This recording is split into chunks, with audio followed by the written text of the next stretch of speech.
The Mouse Burglar. My grandmother hustled me back into my own bedroom and out on the balcony. "Are you ready?" she asked. "I'm going to put you in the sock now." "I hope I can manage this," I said. "I'm only a little mouse." "You'll manage," she said. "Good luck, my darling." She popped me into the sock and started lowering me over the balcony. I crouched inside the sock and held my breath. Through the stitches I could see out quite clearly. Miles below me, the children playing on the beach were the size of beetles. The sock started swinging in the breeze. I looked up and saw my grandmother's head sticking out over the railings of the balcony above. "You're nearly there," she called out. "Here we go. Gently does it. You're down."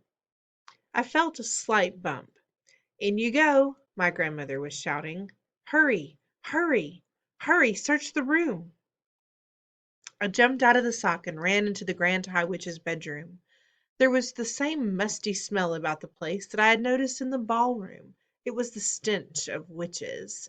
It reminded me of the smell inside the men's public lavatory at our local railway station.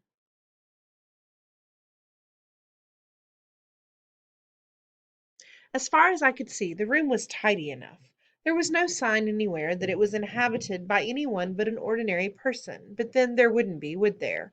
No witch would be stupid enough to leave anything suspicious lying around for the hotel maid to see.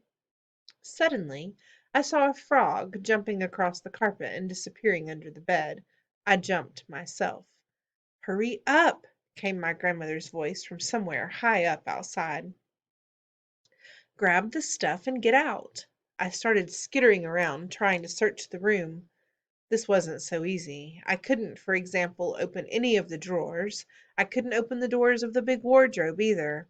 I stopped skittering about. I sat in the middle of the floor and had a think.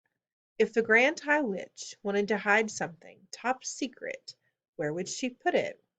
Certainly not in any ordinary drawer. Not in the wardrobe either. It was too obvious.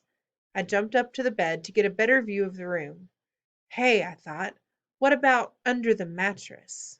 Very carefully I lowered myself over the edge of the bed and wormed my way underneath the mattress. I had to push forward hard to make any headway, but I kept at it. I couldn't see a thing. I was scrabbling about under the mattress when my head suddenly bumped against something hard inside the mattress above me. I reached up and felt it with my paw. Could it be a little bottle? It was a little bottle. I could trace the shape of it through the cloth of the mattress, and right alongside it I felt another hard lump, and another, and another. The Grand High Witch must have slit open the mattress and put all the bottles inside, and then sewn it all up again. I began tearing away frantically at the mattress cloth above my head with my teeth. My front teeth are extremely sharp, and it didn't take me long to make a small hole. I climbed into the hole and grabbed a bottle by the neck. I pushed it down through the hole in the mattress and climbed out after it. Walking backwards and dragging the bottle behind me, I managed to reach the edge of the mattress. I rolled the bottle off the bed to the carpet. It bounced, but it didn't break. I jumped down off the bed. I examined the little bottle. It was identical to the one the Grand High Witch had had in the ballroom. There was a label on this one. Formula 86, it said. Delayed action mouse maker. Then it said, this bottle contains 500 doses. Eureka! I felt tremendously pleased with myself. Three frogs came hopping out from under the bed. They crouched on the carpet, staring at me with large black eyes. I stared back at them. Those huge eyes were the saddest things I'd ever seen. It suddenly occurred to me that almost certainly, once upon a time, they had been children, those frogs, before the Grand High Witch had got a hold of them.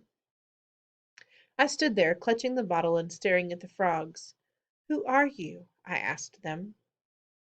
At that exact moment I heard a key turning in the lock of the door, and the door burst open, and the Grand High Witch swept into the room.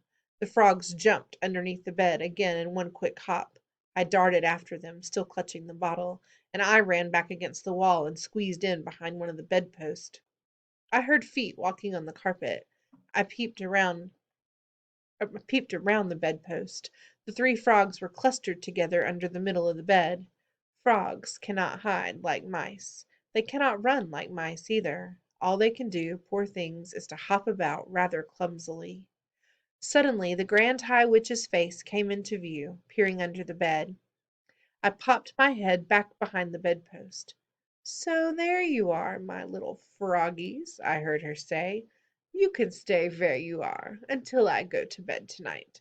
Then I shall throw you out the window and the seagulls can have you for supper." Suddenly, very loud and clear, there came the sound of my grandmother's voice through the open balcony door. "Hurry up, my darling," it shouted. "Do hurry up. You better come out quickly." "Who's calling?" snapped the Grand High Witch. I peeped round the bedpost again and saw her walking across the carpet to the balcony door. "Who is this on my balcony?" she muttered. "Who is it? Who dares to trespass on my balcony?" She went through the door to the balcony itself. "What is this knitting wool hanging down here?" I heard her saying. "Oh, hello," came my grandmother's voice. "I just dropped my knitting over the balcony by mistake. But it's all right. I've got hold of one end of it. I can pull it up by myself. Thank you all the same." I marveled at the coolness of her voice. "Who were you talking to just now?" snapped the Grand High Witch. "Who were you telling to hurry up and come out quickly?" "Oh, I was talking to my little grandson," I heard my grandmother saying. "He's been in the bathroom for hours, and it's time he came out. He sits in there reading books, and he forgets completely where he is. Do you have any children, my dear?" "I do not," shouted the Grand High Witch, and she came quickly back into the bedroom, slamming the balcony door behind her. I was cooked. My escape route was closed. I was shut up in the room with the Grand High Witch and 3 terrified frogs. I was just as terrified as the frogs. I was quite sure that if I was spotted, I would be caught and thrown out over the balcony for the seagulls. There came a knock on the bedroom door. "What is it this time?" shouted the Grand High Witch. "It is we ancient ones," said a meek voice from behind the door. "It is 6 o'clock, and we have come to collect the bottles that you promised us, your grandness." I saw her crossing the carpet towards the door. The door was opened, and then I saw a whole lot of feet in shoes beginning to enter the room. They were coming in, slowly and hesitantly, as though the owners of those shoes were frightened of entering. Come in," snapped the Grand High Witch. "Do not stand out there, dithering in the corridor. I don't have all night." I saw my chance. I jumped out from behind the bedpost and ran like lightning towards the open door. I jumped over several pairs of shoes on the way, and in 3 seconds I was out in the corridor, still clutching the precious bottle to my chest. No one had seen me. There were no shouts of "Mouse! Mouse!" All I could hear were the voices of the ancient witches burbling their silly sentences about "how kind your grandness is," and all the rest of it. I went scampering down the corridor to the stairs and up one flight. I went to the 5th floor and then along the corridor again until I came to the door of my own bedroom. Thank goodness there was no one in sight. Using the bottom of the little bottle, I began tap, tap, tapping on the door. Tap, tap, tap, tap. I went. Tap, tap, tap. Tap, tap, tap. Would my grandmother hear me? I thought she must. The bottle made quite a loud tap each time it struck. Tap, tap, tap. Tap, tap, tap. Just so long as nobody came along the corridor. But the door didn't open.